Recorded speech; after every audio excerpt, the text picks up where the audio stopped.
When did Europe decide to rule the world? Was it ambition? Was it fear? Was it faith? Or was it opportunity? The story of World War I does not begin in 1914. It begins centuries earlier, when Europe stopped fighting for survival and started fighting for supremacy. For nearly 700 years, parts of Europe had lived under the shadow of Muslim power in Iberia. The lands known as Al-Andalus were centers of science, trade, philosophy, and architecture. Muslim dynasties ruled cities like Córdoba and Granada while much of northern Europe remained fragmented. But slowly, Christian kingdoms pushed south in a long struggle known as the Reconquista. And then came the year that changed everything. The fall of Granada. The last Muslim stronghold in Iberia collapsed. For Europe, this was not just military victory. It was psychological transformation. A continent that had defended itself for centuries now felt chosen, empowered, unstoppable. And almost immediately, Europe turned outward. Map visual, Iberian Peninsula, 1492. Show Muslim territory shrinking, Christian kingdoms unified under Spain. Newly united Spain and ambitious Portugal did not pause to rest. They had ships. They had navigators. They had religious zeal. And they had something even more powerful, a belief that expansion was destiny. Portugal moved first. Sailing down the West African coast, establishing forts, controlling trade routes, bypassing Muslim middlemen. Spain sailed west, accidentally discovering the Americas. Within decades, European ships were crossing oceans that had once seemed impossible. Gold flowed into Europe. Silver flooded markets. Trade networks expanded. Naval power exploded. Europe had unlocked global mobility. And mobility meant dominance. Map visual, 16th century expansion. Portugal in green along African coast and Brazil. Spain in red across the Americas. But expansion was not random. It followed clear intentions. Control trade routes. Control resources. Control strategic choke points. Control rivals. Europe learned something critical: you do not need to conquer everything at once. You control ports. You control oceans. You weaken competitors economically. Then you move inland. This strategy would later reshape Africa, India, and the Middle East. By the 17th century, a new power entered the stage. The British East India Company. Not an army. Not a kingdom. A company. It entered the wealthy lands of the Mughal Empire as a trader. Textiles. Spices. Tea. At first, it requested permission. Then it requested protection. Then it funded local rivalries. Then it installed influence. And slowly, trade became rule. Europe had perfected economic infiltration before military takeover. By the 19th century, Britain controlled vast areas of India. Map visual, India 1750 versus 1850. Show Mughal decline. British expansion in pink. Meanwhile, another empire still stood strong. The Ottoman Empire. Stretching across Southeast Europe, North Africa, and the Middle East, the Ottomans had once threatened Vienna itself. But while Europe industrialized, mechanized, and modernized, the Ottoman system struggled to reform. European powers began describing it as the sick man of Europe. This label was political, not medical. It justified intervention. It justified encroachment. It justified division. Then came the 19th century's most aggressive phase. The scramble for Africa. Between 1870 and 1914, European powers partitioned nearly the entire African continent. Britain, France, Germany, Belgium, Italy. Muslim regions in North and West Africa were absorbed into colonial empires. This was not slow colonization. It was rapid competition. Europe was no longer expanding for exploration. It was racing for power. Map visual, Africa 1880 versus 1914. Different empire colors. Britain, pink. France, blue. Germany, yellow. Belgium, orange. Italy, green. By 1914, almost all of Africa is colored European. Look at the world map in 1914. Europe, a relatively small continent, controls India, Canada, Australia, large parts of Africa, Middle Eastern territories, Caribbean islands, Pacific islands. Europe was present on every inhabited continent. But something dangerous had happened. The same expansion that made Europe powerful made it insecure. Britain feared Germany's rising navy. Germany feared encirclement. France feared German strength. Russia feared losing influence in the Balkans. Empires built on competition were now competing with each other. And so alliances formed. The Triple Entente. Britain, France, Russia. Opposing them. The Triple Alliance. Germany, Austria-Hungary, Italy. These alliances were defensive on paper. But in reality, they created a trap. If one conflict started, everyone would be pulled in. The Balkans became the spark zone. The Ottoman Empire was weakening. Nationalist movements rose. Serbia wanted expansion. Austria-Hungary wanted control. Russia supported Slavic nationalism. Tension simmered. Then, 1914. An assassination. One shot. But the real explosion had been building for centuries. World War I was not caused by one bullet. It was caused by 400 years of imperial expansion, rivalry, and ambition. When war began, it was not just European soldiers who fought. Indian troops fought for Britain. African soldiers fought for France. Colonial resources fueled the war machine. Because Europe had globalized its empires, the war became global. By 1918, the old imperial giants collapsed. Ottoman Empire, Austro-Hungarian Empire, German Empire, Russian Empire. The map of the world was redrawn. The Middle East was divided into mandates. Artificial borders were created. Colonial control reached its peak, but stability vanished.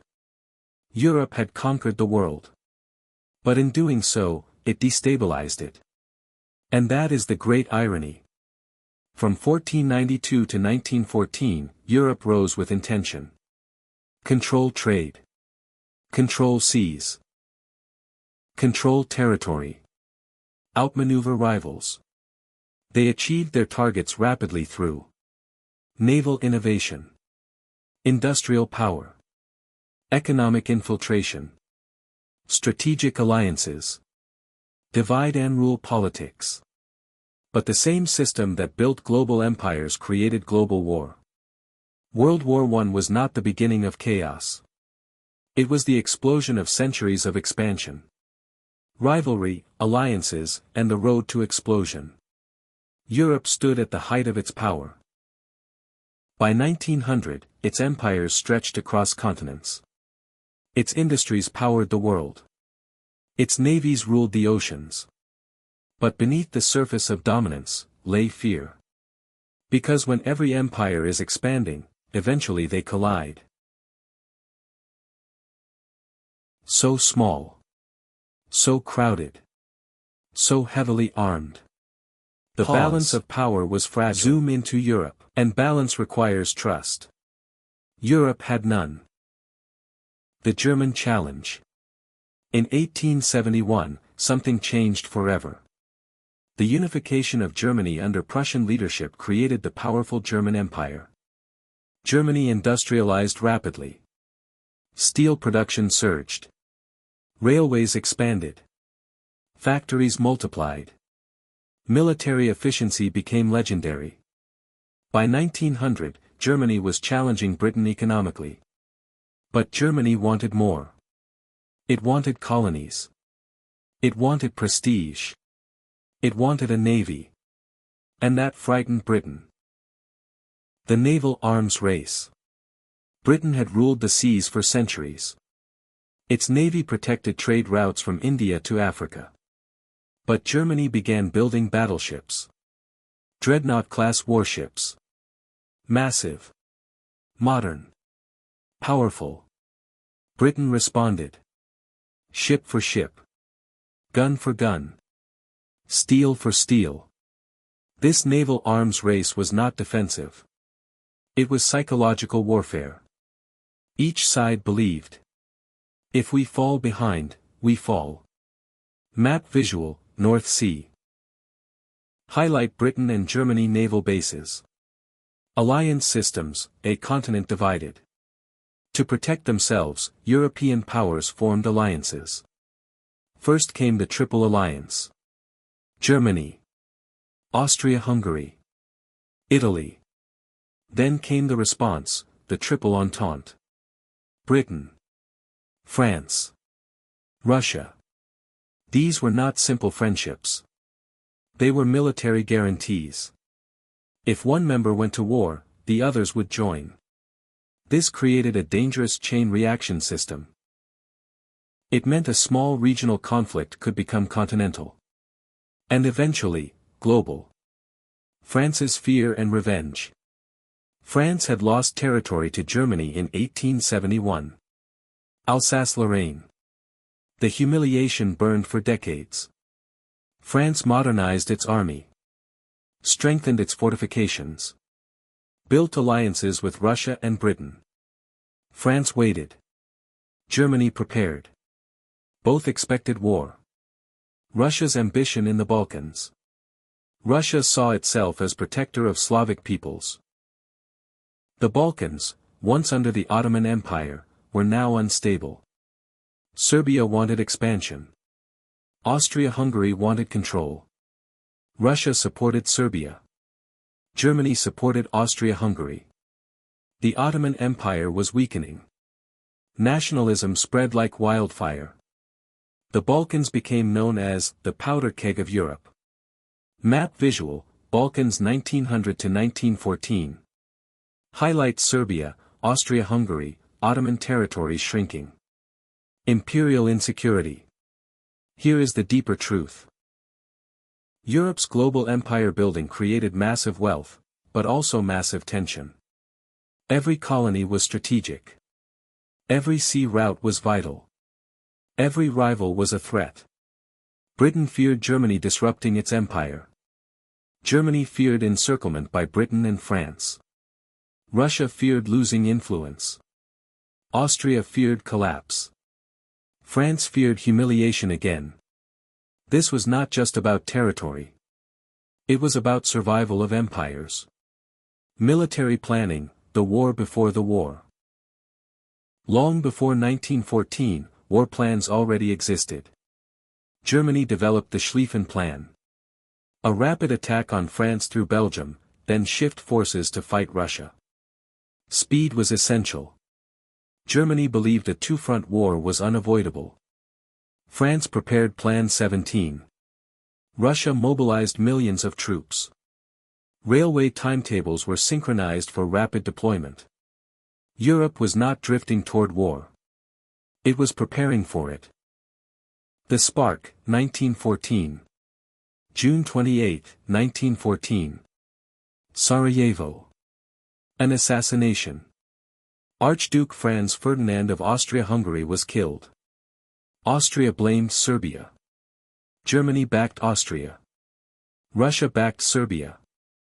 France backed Russia. Britain was drawn in when Germany invaded Belgium. And within weeks, the alliance system activated. The continent ignited. But remember. The bullet was the trigger. The gunpowder had been laid for centuries. Why World War I happened, core causes.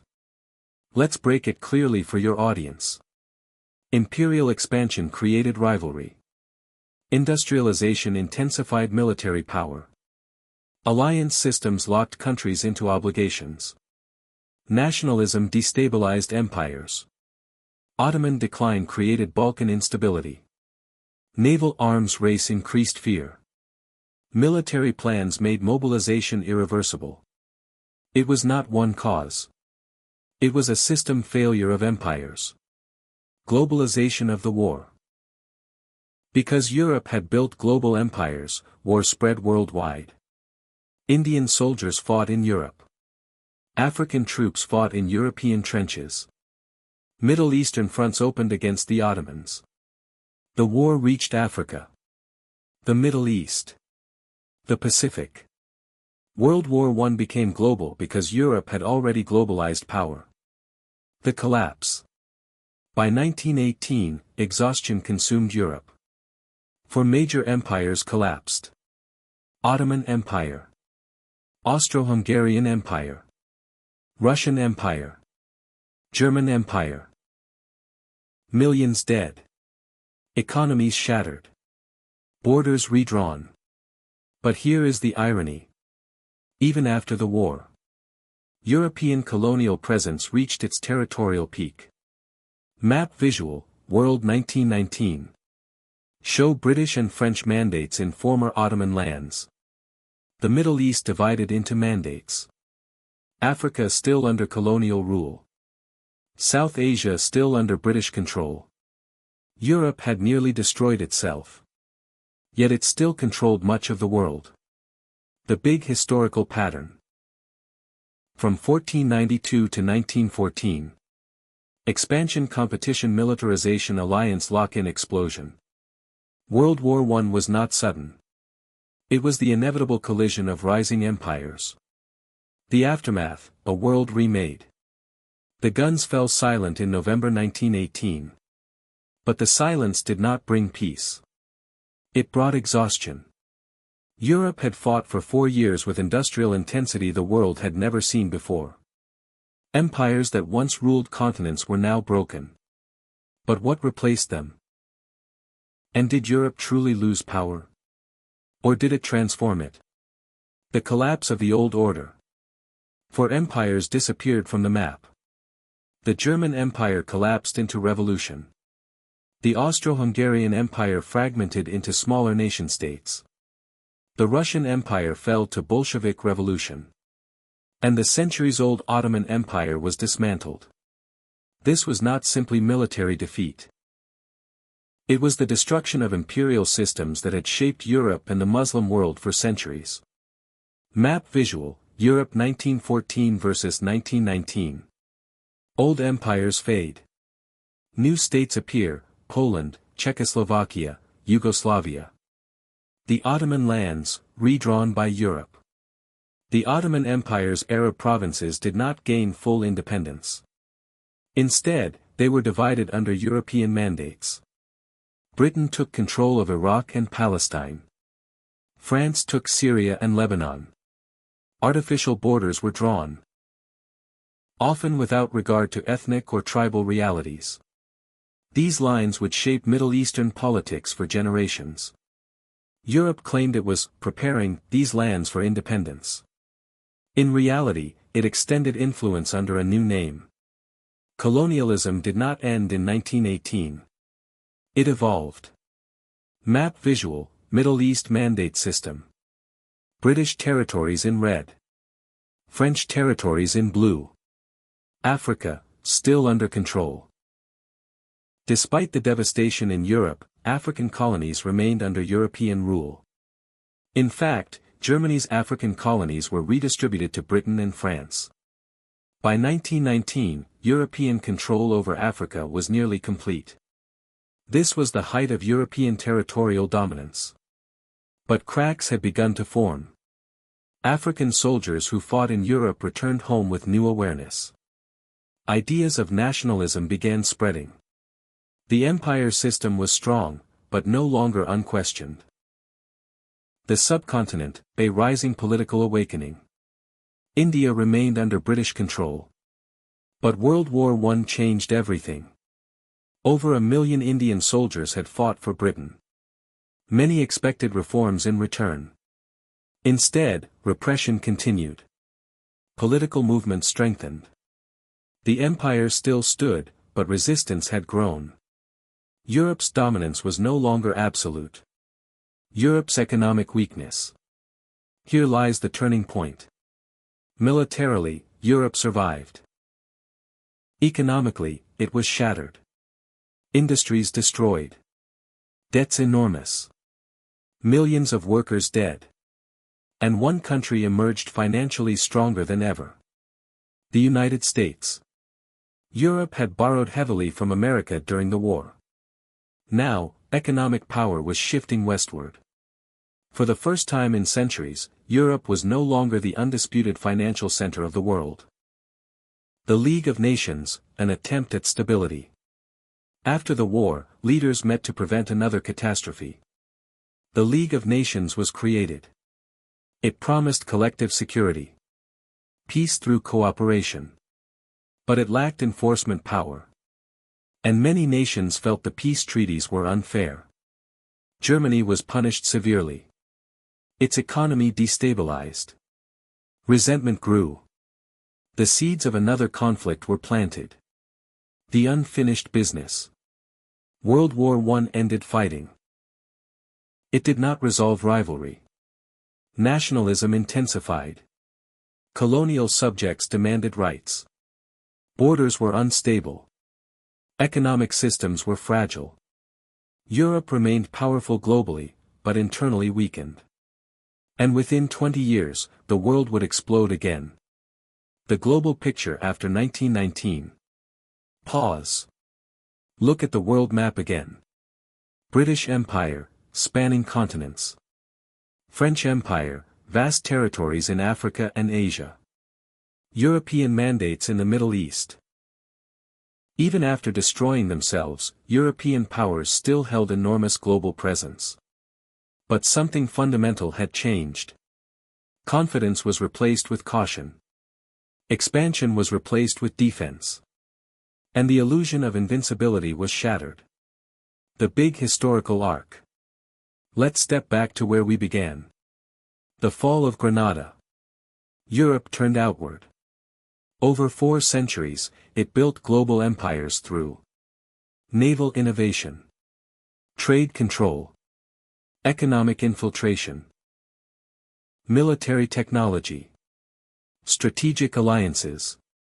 It dominated Africa, influenced the Muslim world, controlled South Asia, expanded across oceans. But expansion created rivalry.